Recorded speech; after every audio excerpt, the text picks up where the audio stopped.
My name is Paul Barnett, the host of the Great Coaches podcast. And over the last 5 years, I've interviewed more than 200 of the world's great sports coaches. In this video, I'm going to bring you my top 10 insights from those interviews. For some of you, these insights might not be surprising, but I come from the corporate world, and for me, they changed the way I thought about leading teams, and in many instances, also changed my behaviour. The insights are not in particular order. I tried to rank them, but it was just too hard. I hope through listening to them, you find a couple of ideas that you can bring back to your own teams for discussion. Number 1. I've learned that great coaches define leadership differently. In the military, it's a version of completing the mission within a given time. In politics, it's about influencing the political decision-making. Whilst in the corporate world, leadership is often about the allocation of scarce resources against a long-term goal. But great coaches think about it differently. For them, it's about influencing people so that they can thrive. Here is the basketball coach, Jan Sterling, summarising this idea. But can you influence people to actually then thrive and deliver on the values and behaviours that your environment holds highly? Great coaches are still required to make decisions around the mission and the allocation of resources and choosing people to be on the team. But I think the idea of helping people thrive supersedes those ideas. And actually, great coaches are in the business of unlocking human potential, and competition becomes the way in which they measure their ability to be able to do that. Thinking about leadership through this lens is something I try to do more of these days. It challenges you to really understand what motivates people. And through doing that, I think you come up with more creative solutions to the problems that the team or the organisation are facing. But like all things in leadership, it's never as easy as employing a single style or idea. The second one. The great coaches talk about meeting people where they are, not from their own or the organisation's agenda. When I heard this idea for the first time from the NBA coach, Jenny Busek, I had no idea what it actually meant. But as I dug deeper, I found that it was a way of engaging people from a position of care. And in doing that, you're able to unlock more of their inner motivation. Here's that grab from Jen that I first heard around this idea. You can't really influence somebody until you meet them where they are and then lead them from that point. You can't just get frustrated that they're not where you want them to be. You got to figure out where they are, why they are there, connect with them at that point, and then build up some equity to influence. You have to build equity with this generation. This generation is not trusting. This generation is lacking in some of the emotional IQ, relationship, skill departments. And again, it's not their fault. And so we've got to put in some time in those areas before we even have really a starting point in terms of leading them. The confidence is low in this generation. Again, not their fault. And so their ability to handle truth and feedback, which is what good coaching is, there has to be some built up trust first before they can handle that. And the old saying, that athletes, students, they don't care what you know until they know that you care. I think that's more important than ever. Before hearing Jen talk about this idea, I would meet with the people that reported to me once a month for an hour, and we'd run through agenda points that we both wanted to discuss.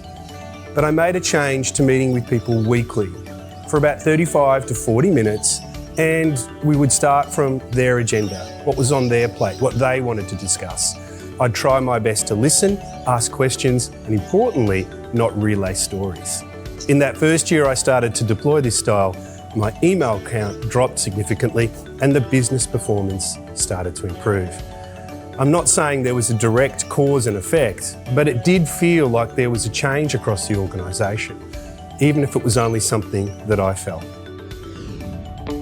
Number 3 is I understood, but perhaps did not deeply understand, that people wanted you to care for them beyond their ability to deliver a particular good or service for you.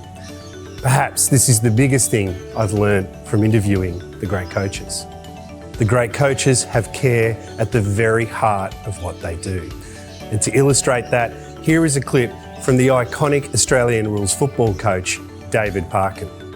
When I first left school, and at that time, the autocratic leader who put pretty heavy demands on people to produce by putting expectations on you and measures that you had to meet and outcomes that you had to produce, it was fascinating to me. We interviewed them and asked them what they thought was important, and then asked permission to interview the people that they were leading. Now, what came out clearly to me, and it's the same theme, and probably I adopted it, was yes, we want to be assisted and directed. We want you to be for us open suggestion, but we want you to be interested in us beyond our capacity to produce whatever goods or services that we're producing. We want you to care about us as people. And that really ignited my interest, along with the sports psychologist, in developing that kind of approach. And it underpinned for me that what we were doing, whether we could outwardly see it or not, was important to the players. Their thoughts on care have also helped me find that line between leadership and friendship. I'm much more comfortable now being friendly, but not necessarily needing to be everybody's friend. In fact, the ability to step into and away from that line is something that I've become much better at, as I've learned that caring and leadership is distinct from friendship. The fourth one is challenging people. The fundamental role of a coach is to challenge you. It's the same for a CEO or anyone who's leading a team. As Rick Charlesworth told us, your job is to take people where they didn't think they could go.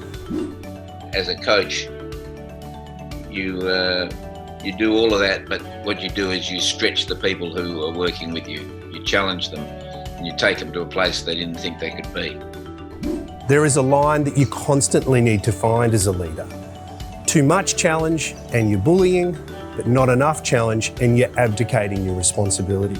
Finding the right amount of pressure when you move towards that line is a key role of leadership, and it's something the great coaches talk about to us. The size and width of this line has changed a lot in my lifetime. You need to be flexible in trying to find it and understand that you are going to make mistakes from time to time. Many of the coaches I interview talk about the younger version of themselves and how they wouldn't be able to coach today because their style isn't appropriate. They had to find a new way of calibrating how they step towards that line in order for their careers to keep moving forward. The WNBA championship winning coach James Wade talked to me about this line in a way that strongly resonated with me. But you still want to put that, you want to apply the right amount of pressure, but it's delicate. So it's like, okay, when and where and how much and how less. And so this is the constant battle that you're fighting as a coach, because you care about the players and you care about their well-being, but you also know that they have to be pushed to a certain point to be them better, to be their better selves. So you're actually trying to balance that all season to go along with the tactical stuff, pick and roll schemes, or, getting the player to post up more or shoot more threes when they're open, or all this stuff, or just work on their jump shots. And so dealing with all this stuff. And so that's where, we had to get better as a staff. That's where I had to get better as a coach, is where's their limits mentally? Physically, where it is, but where's their limits mentally? And how do I motivate them to be on the same page, even when it's not their day? And that was the tough part. I think it's important to take the time to explain your role as a leader, that you're here to challenge people. so that they understand and expect it. I think it's also key that there's a baseline of trust in place before you start challenging people, so that they know that it comes from an authentic place of wanting to help them improve. Number five. When I had been doing the podcast for about 2 years, I moved countries with my work, and I took the time to reflect on what my leadership philosophy is and how I was going to deploy it in this new country, which was Romania. Part of the provocation to do that came from this clip from the Australian rules football coach, Neil Craig. And so the scrutiny of the job and the results. So, you know, it's all of a sudden, I mean, you work for a big company, but I don't get to read about your performance on the back page of the Times, you know, whereas I do about Eddie Jones. And so it adds another layer to your capacity to to be able to perform your role and to be clear thinking, because there's a justification. You have to justify about why you do things. And sometimes that's, the role of the media, is really interesting. And it's diverting from your question a bit, but in a lot of ways, the media keeps you accountable, because they'll ask the question, well, why did you do that?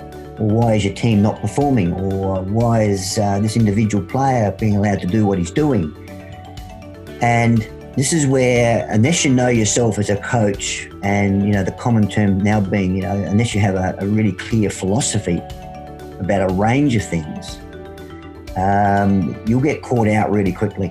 You'll be seen as very wishy-washy because you haven't thought things through. What I've learned is you need to take the time to write down your leadership philosophy. It will help you when you are ethically or professionally challenged. And that philosophy should address the way you're going to make decisions and the types of behaviours that you want to see in the organisation you're leading. Your philosophy can change, but each time you are inconsistent with it, it starts to weaken your equity as a leader. On that move to Romania, I built my philosophy around high care, high challenge. I'm back living in Australia now. I've kept the same philosophy, but I have different expectations around the behaviours that sit below it. Number 6 is I think this is a underreported or not emphasised enough aspect of the role of a coach. I think the norm is that people have not been to these heady places. It is not normal for people to let go to Olympics, let alone medal at Olympics. And so working against people's sort of limiting beliefs about what they're capable of is quite a key part of our role. Now, some athletes come jam-packed with belief that they can do it, but my experience in the UK anyway is that's not the norm. The norm is full of self-doubt.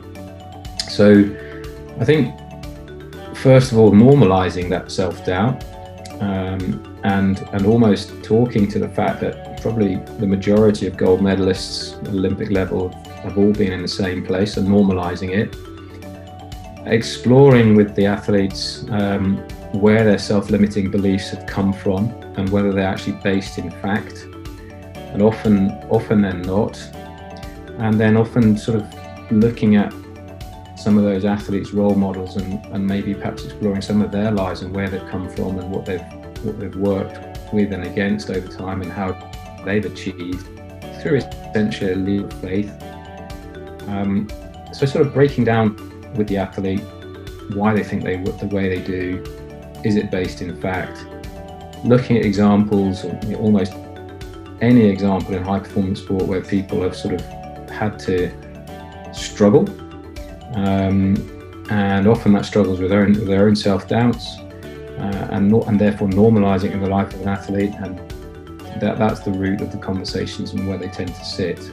Again, we have good psychologists working with our program, but often as a head coach, some of the most important conversations I have with athletes are around some of their self-limiting beliefs. That video grab came from the gold medal winning field hockey coach, Danny Carey. When I first heard it, it caught me off guard, because talking about someone's inner voice was not something that happens frequently in the workplace, but it is something that is accepted as normal in the sporting environment. What I've come to learn is self-belief is the way people talk about their self-talk and the way that it impacts them. Coaches often describe themselves as amateur psychologists, but I'm not sure it's the same for CEOs or team leaders in the workplace. I think in the workplace we live on the belief that incentives and salary take the place of needing to talk to people about their inner dialogue and how it motivates them.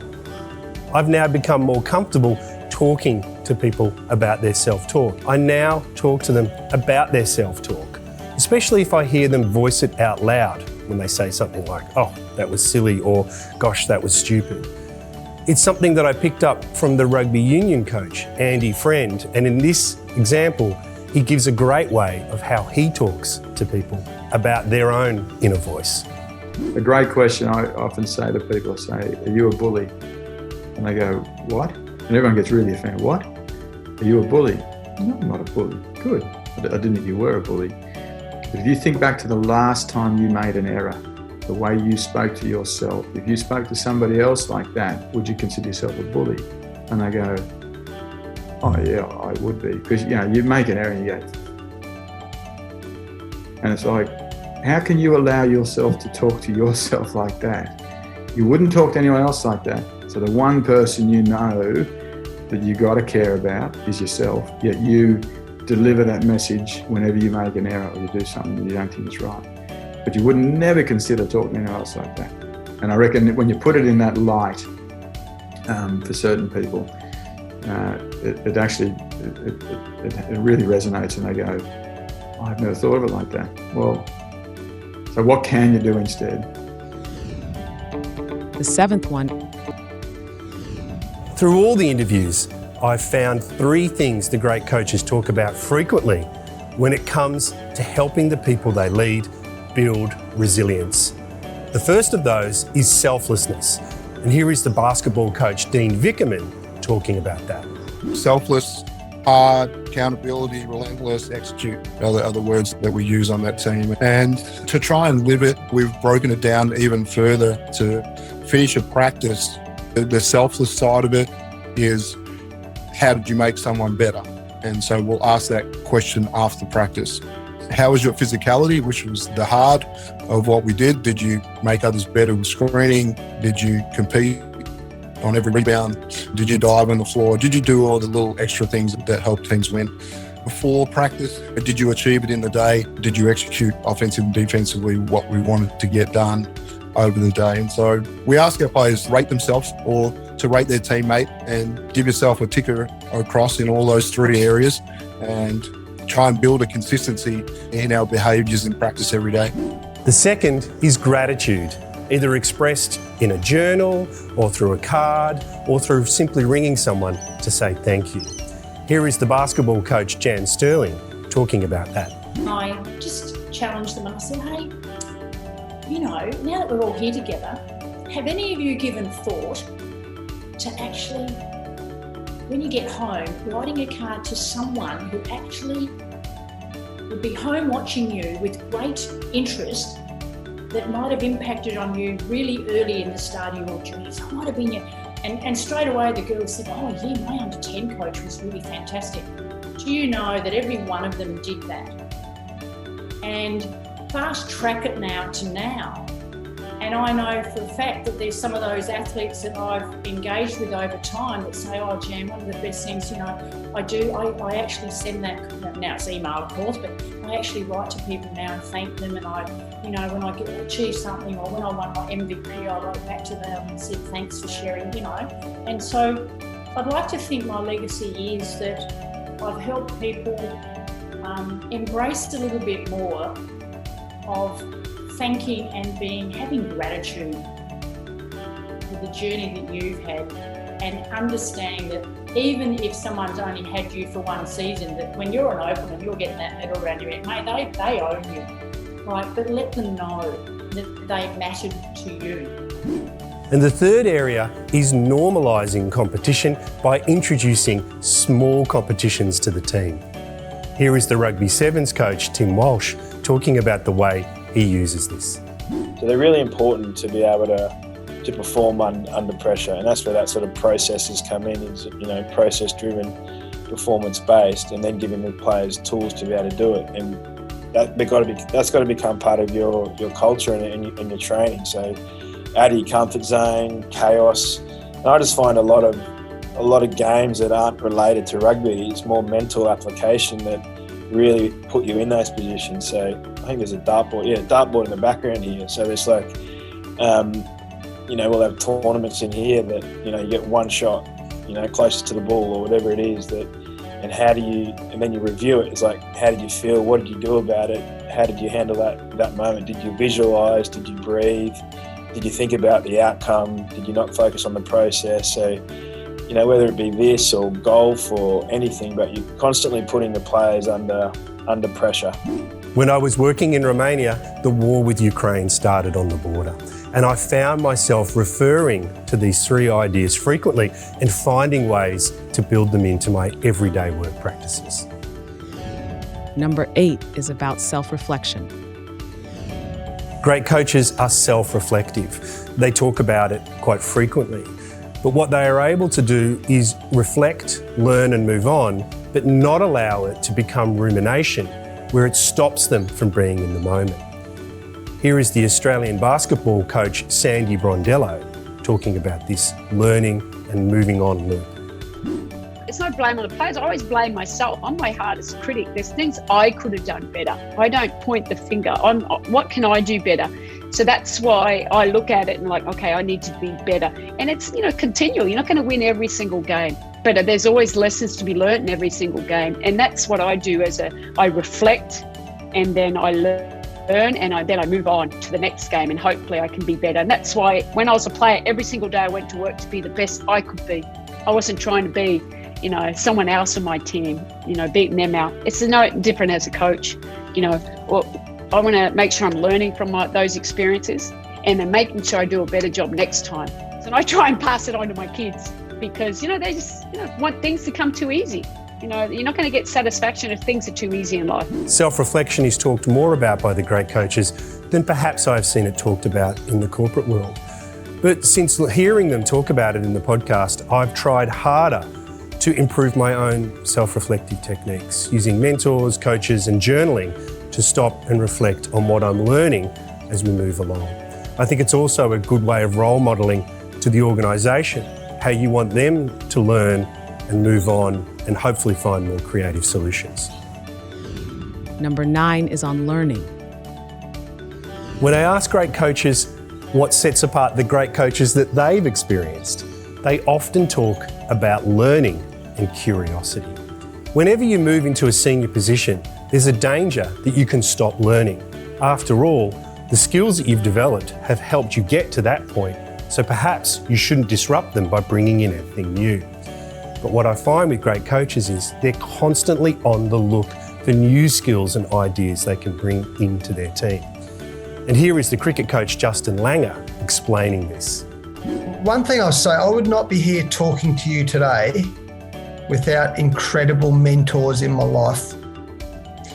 And if I could give people one bit of advice at any age, have a curious mind and search for mentors. And a lot of people, the mistake they make is they think they already know it all and they don't ask questions. And I've said this for many, many years. I hope in the last day of my coaching career, I still consider myself as a novice coach. In other words, I hope I'm still learning. And the last one, number 10, is on guidelines, not rules. Great coaches often don't talk about rules, but instead guidelines. And they create these guidelines so that individuals within the team can express themselves. And in fact, the idea is the more the individual is able to express themselves within the team, the more the team moves towards thriving. Here is the cricket coach Gary Kirsten explaining this idea. And I just think if you can get close to that as a coach of a group of people, where individuals in your team can really be fairly open around just where they are as human beings. And and you build some trust in that, I think you then allow that expression of talent and that expression of this is who I am as a human being. And if I'm in this team because you think I've got some talent and you allow me to express myself in my abilities as a human being in a very powerful way, I think you can achieve a lot. Yes, there are frameworks that we all have to work in because you're part of teams. So it's not just about, this is not your own show and you just do what you want to do. I think there are frameworks. But it's wonderful to see that real expression of an individual in a team where he's really thriving in that environment because he can be who he needs to be within the framework of what the team requirements are. We hope you found a few ideas in this video that can help you be a better leader. If you'd like to know more or are interested in the other material we have around leadership, check out our website, thegreatcoachespodcast.com. There we have loads of material and surveys that you can use to try and improve your own leadership style.